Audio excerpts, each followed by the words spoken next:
Random with V, please like and subscribe. Paano mo naman ma-unregister kung ang mobile phone mo ay sira na? Ang natatanging solusyon na lamang dito ay gumawa ng ticket sa GCash. Hindi ka po ba familiar kung paano gumawa ng ticket sa GCash?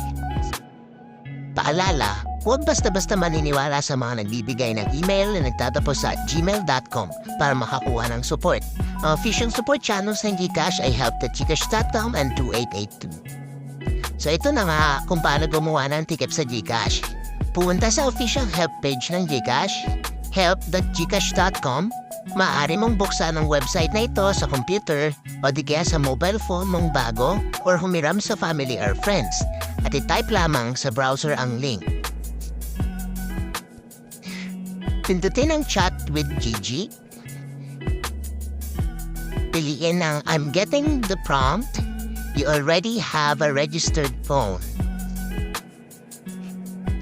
Piliin ang no. Piliin ang my registered phone got damaged. Ilagay ang iyong experience sa pag-unregister ng iyong mobile phone. In this case, sinulat ko lang ay ang hirap mag-unregister.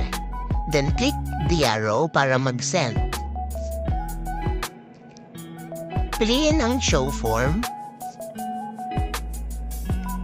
Sagutan ang mga sumusunod at siguraduhin tama ang iyong details, then click send.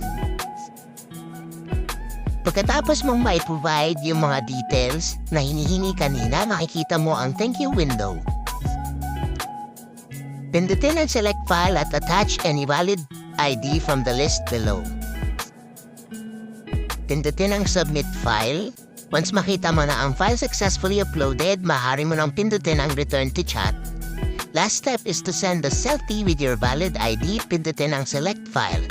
Once na-upload mo na ang selfie mo with your valid ID, pindutin ang submit file. Once makita mo na ang file successfully uploaded, maaari mo nang pindutin ang return to chat. Take note of your ticket number, then once na ma-validate lahat ng information na sinubmit mo, GCash support is going to send an update doon sa email na binigay mo. In this case, gumamit lang ako ng gawa-gawang email address for this tutorial. Thank you!